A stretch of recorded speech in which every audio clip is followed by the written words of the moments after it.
guys, it's Julia. Today, we're doing something very special. We're actually at the aquarium today, and that's where all ocean animals and river animals kind of live in Georgia because we can't see all of the animals around the world, so they have them living here. So what we're going to do before we go in is we're going to practice some of our animal signs. Ready? The first one we're going to do is dolphin. So you make your D and let your dolphin swim. And the next is a whale. So what you're going to do is similar to dolphin, you're going to make your W. You jump the W and it dives. Next is just an easy sign, it's fish. So you make your hand fish like it's swimming towards you. And next is shark. So you take your shark fin and you just hit it on your head like shark. And then next is really, really cool is the stingray. And there's two types of stingrays that we're gonna see later. We've got this Manta Ray, which it kind of looks like whiskers and it's huge. And then you have stingrays, which are a little smaller, but have long tails that can sting you. So let's go see. The Georgia Aquarium is located in downtown Atlanta and is the largest aquarium in the Western Hemisphere, with more than 10 million gallons of water and hundreds of different species of sea creatures, including whale sharks, beluga whales, California sea lions, bottlenose dolphins, and manta rays. The first gallery, Ocean Voyager, is home to the only collection of whale sharks outside of Asia. Whale sharks are the largest fish species in the world and are native to warm tropical oceans.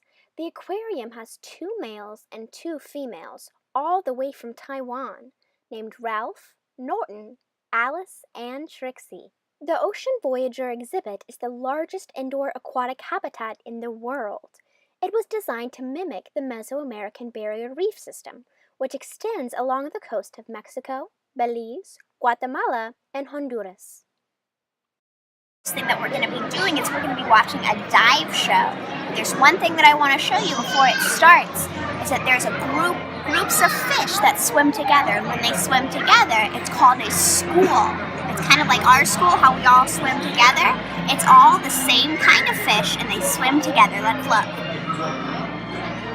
Marine biologists on the aquarium staff make sure that every animal has enough to eat every day.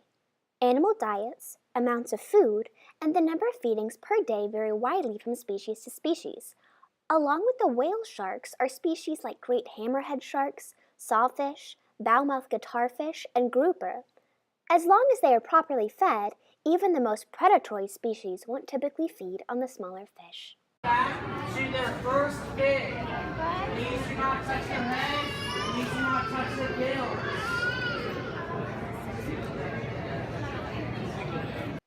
The next species of animal that we got to visit was the California sea lion. Sea lions, as well as seals and walruses, are called pinnipeds. The word pinniped means fin or flipper-footed, which refers how they get around on land. California sea lions have brown fur and thick blubber that keeps them warm in the cold waters of the Pacific Ocean. They are also very social animals, just like us, preferring to stay in large groups that consist of a very specific social hierarchy. We were able to witness this social behavior at the Sea Lion Show later that day, where we were able to witness some of the tricks that these rescued and rehabilitated sea lions were taught by their trainers. One of the coolest exhibits we visited was the Dolphin Gallery. The Georgia Aquarium is home to around 13 bottlenose dolphins that are famous for performing in the AT&T Dolphin Tales show. Bottlenose dolphins live in groups of typically 10 to 30 members, called pods, but group sizes varies from single individuals up to more than 1,000. They can be vicious predators, often working together in teams to corral and hunt large groups of sardines into a formation known as a bait ball. Dolphins are incredibly intelligent. Marine biologists have conducted investigations into their behaviors, examining mimicry, object categorization, tool usage, and artificial language. Hey, Julia, is all this making you hungry? Very hungry. What did you see at the AT&T Dolphin celebration? Hold on. Well, I saw lots of dolphins, and they had trainers with them. And it's kind of like how you would train a dog or any other animal. They use whistles because dolphins, they can't smell, and their sight is okay, but their hearing is amazing. So they use whistles to help communicate between the different trainers and the different dolphins. And they also did lots of flips and tricks and really cool things. After everything that they did, what did they get?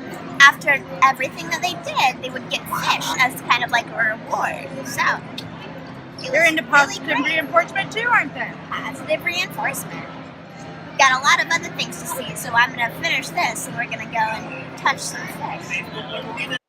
The next habitat gallery was the River Scout, the Georgia Aquarium's only freshwater gallery. In addition to local specimens, this exhibit displays piranha, electric fish, and other unusual freshwater life. Here we see a collection of turtles native to Georgia lakes, rivers, and streams. You are more likely to observe these more common turtles than sea turtles, given how close they are to places used for boating, swimming, and fishing. Some turtles native to Georgia, such as the map, spotted, and bog turtles shown here, are listed as protected species by the Department of Natural Resources. So right now we're in the river exhibit, and what makes the river different from the water is that the river is fresh water while the ocean has salt water. So right now we see piranhas, and piranhas are actually carnivores, so let's look.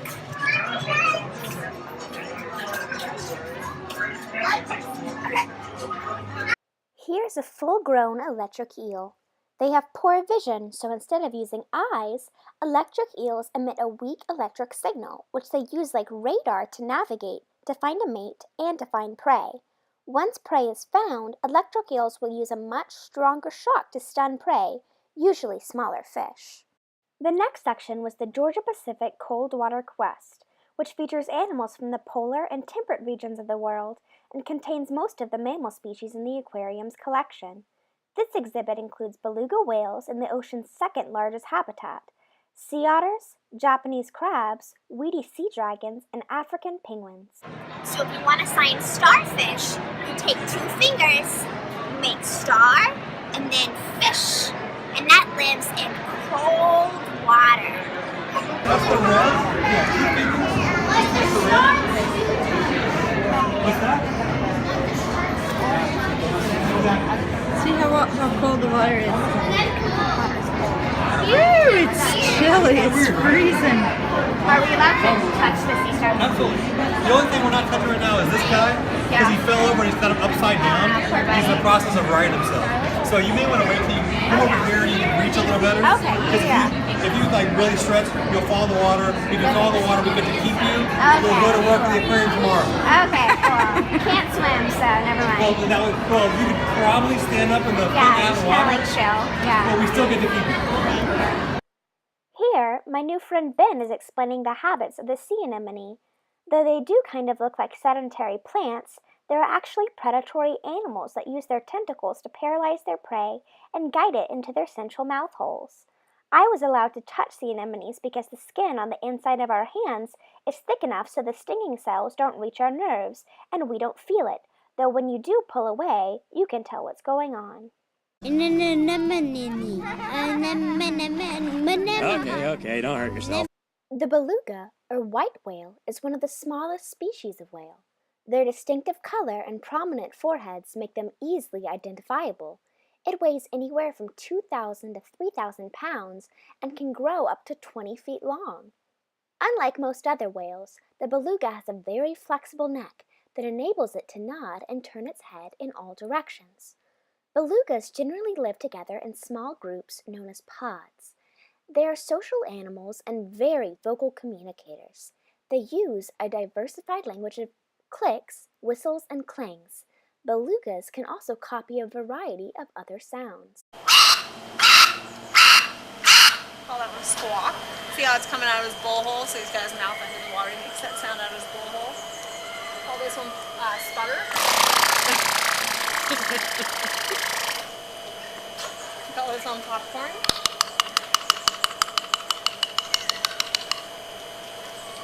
And we have this whistle that we use to tell him he's done a good job, so take a listen to it really quick. So you heard that? Listen to Beethoven. He learned how to mimic it. Which is Oh, pretty that's cool. so cute. We have one more sound. I saved the most beautiful one for you.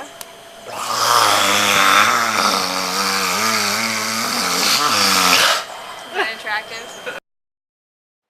Next up was the African penguin habitat. When you think of penguins, you may picture them surrounded by snow and ice. However, there is one species of penguin that is acclimated to warmer climates. African penguins live in colonies on the coast and islands of southern Africa. They can dive underwater for up to 2.5 minutes while trying to catch small fish such as anchovies and sardines. They may also eat squid and crustaceans. To keep dry and insulated in cold water, African penguins are covered in dense waterproof feathers. These feathers are white on the belly and black on the back, which aids in camouflage. Their white belly will blend in with the light when predators will look up at them from below, and their black backs meld with the darker seas when predators look down on them from above. Probably one of the cutest animals at the Georgia Aquarium is the southern sea otter. Sea otters spend much of their lives in the water and can dive up to 330 feet when foraging for food. They sometimes rest in coastal kelp forest, often draping the kelp over their bodies to keep from drifting away. Sea otters are also one of the few mammals other than primates known to use tools. They use small rocks or other objects to pry shellfish from rocks and hammer them open. Sea otters are a keystone species, meaning their role in the environment has a greater effect than other species. As predators, sea otters are critical to maintaining the balance of the near-shore kelp ecosystems. Without sea otters, the undersea animals they prey on would devour the kelp forests off the coast that provide cover and food for many other marine animals. Additionally, sea otters indirectly help reduce levels of atmospheric carbon dioxide, a prevalent greenhouse gas, as kelp forests play an important role in capturing carbon in coastal ecosystems. Next up in Coldwater quest was the Bigbellied Seahorse. A variety of color changes and head movements often occur during the courtship rituals. It will take several days for actual mating to begin. When that does happen, the female will deposit eggs from her body into the pouch on a male. As many as 700 eggs will be deposited during this period of time. When the young are born, several weeks later, they have to care for themselves. This is why so many of them do end up eaten in the first weeks of life by various predators. Adventure zone. Is that fun?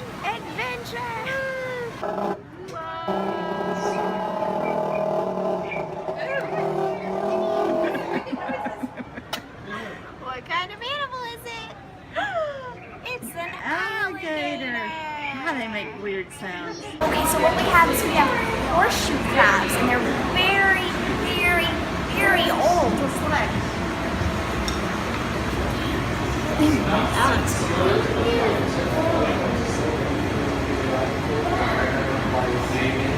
I hope I sound old, right? I think so. What are these things? They're called sea urchins. And It's a baby. what do sea urchins do? They urch. Well, here we are upstairs, and we're going to see if we can touch some animals. Right here we have some rays. 2-finger touch, it says. Are you scared? Yeah, a little bit. Let's be real. We got a couple more minutes until we go on touch break. Every hour we give our animals a 15-minute touch break. Just to let water filter out all the lotions and gummy bears, sticky fingers that we put in there. So take the next couple minutes and we'll take a touch break after that. So 2 more minutes will be open. Hopefully you get a chance to touch. Use 2 fingers, touch them right in the middle of that. Perfect. What's it feel like? What was it like? I didn't touch it. Oh. I don't want to be rude. Did you get it? Here I am trying to touch a manta ray. In my defense, the flopping in mantas can generate an amazing amount of propulsion. With this power, a manta can move almost an entire body length every second. A 15-foot manta ray would move at a speed of around 9 miles an hour, nearly double Michael Phelps' fastest swim. Mantas are even capable of reaching bursts of 22 miles per hour. We're not trying to touch a break. Every hour we give 15 minutes, so take a chance, last chance to touch. You did it. You did it. That was weird. So the sea anemone is a mutualistic relationship with a hermit crab.